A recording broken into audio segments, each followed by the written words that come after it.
제일 처음에 시작할 것은 어쨌든 가장 많은 비중을 차지하는 SPSS를 다루는 부분인데요. 사실 SPSS에 대한 문제들은 어떻게 보면 매년 굉장히 이제 유사한 문제들이 나오지만 그 문제를 풀기 위해서 더 중요한 것은 우리가 사회통계라고 불리웠던 그 통계 부분, 그 부분에 대한 이론을 전반적으로 정리하고 있어야 됩니다. 그렇다면 문제가 나온다면 이거는 파악할 수가 있고요. 그것을 이용해서 SPSS 어떤 메뉴를 접목시킬 것인가 이런 것도 판단할 수가 있겠죠. 자, 그렇다면 제일 처음에 시작해야 될 것은 우리가 SPSS란 무엇인가, 그리고 그 프로그램을 통해서 데이터를 어떻게 이제 처리할 것인가 하는 것부터 연습해 볼 텐데요. 그러기 위해서는 여러분들한테도 SPSS 프로그램이 있어야 되겠죠. 근데 사실 그 프로그램은 좀 가지고 계신 분들이 많지 않을 거라고 생각을 해요. 그래서 하나의 방법은 바로 SPSS 프로그램을 평가판으로 제시해주는 15일 정도 무료로 사용할 수 있는 그것을 이용하는 건데요. 그래서 사이트에 들어가서 15일 동안 이제 평가판을 다운받아서 사용을 하시면 되겠습니다. 자, 그러면 같이 평가판을 어떻게 다운받는가 하는 그 사이트부터 구경하고, 그리고 본격적으로 이제 SPSS에서 데이터를 불러오는 것부터 이제 하나하나 본문에서 통계 이론과 함께 연결돼서 어떻게 분석이 이루어지는지 같이 보도록 하겠습니다. 자, SPSS 프로그램을 가지고 있지 않으시는 분들을 위해서 이제 어떻게 평가판을 다운받는지도 간단하게 같이 보도록 할게요.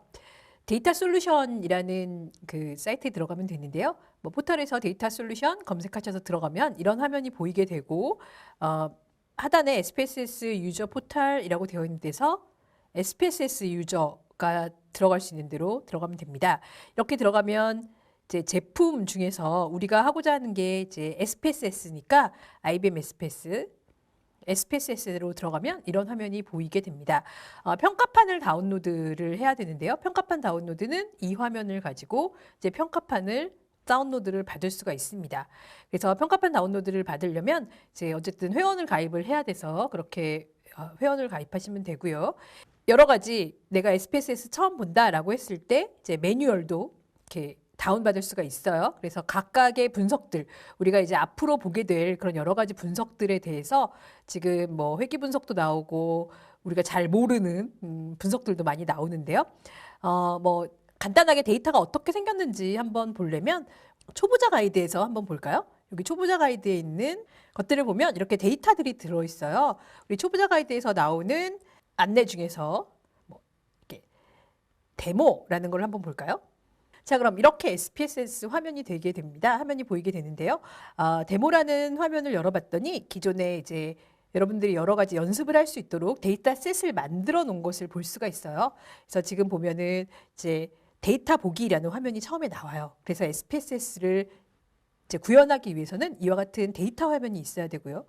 이 데이터 화면에서 보면은 각각의 맨 위에 줄에는 데이터, 그 데이터들이 어떤 데이터인가 하는 설명들이 나와 있죠. 연령, 결혼 상태, 뭐 거주 연수 이런 것들이 나와 있고요. 뭐 변수 보기를 하면은 이제 이 변수들, 각각의 변수들이 어떠한 유형의 변수이고 또 너비라는 건 뭐 자동적으로 생성되는 거니까 변수가 들어가는, 그러니까 변수의 자릿수에 따라서 이 너비는 좀 정해진다고 보면 되고요. 그다음에 소수점 이하 자리가 얼마나 되느냐라는 개념인데요. 이것은 우리가 다 지정할 수가 있어요. 우리 같이 이제 해볼 거고요. 그래서 소수점 이하 자리 하나하나 지정을 하는데 0이라는 것은 소수점 이하의 자릿수가 없다는 뜻이고 2라는 것은 2개, 소수점 이하 자리가 2개라는 뜻이죠. 그리고 설명이라는 것은 각각의 변수에 대한 설명이에요. 그래서 연령이라는 변수는 단위가 나이로 되어 있고, 뭐 거주 연수는 현 주소지 거주 연수 이런 것들을 추가로 설명한 것입니다. 물론 변수 이름은 여기는 지금 한글로 되어 있지만 실제로 많은 경우에 변수 이름이 영어로 되어 있어요. 우리가 문제 푸는 것도 대부분 변수 이름은 한글이 아니라 영어로 되어 있기 때문에 설명에서 이제 한글로 이 변수가 무엇인지 그렇게 설명하게 됩니다.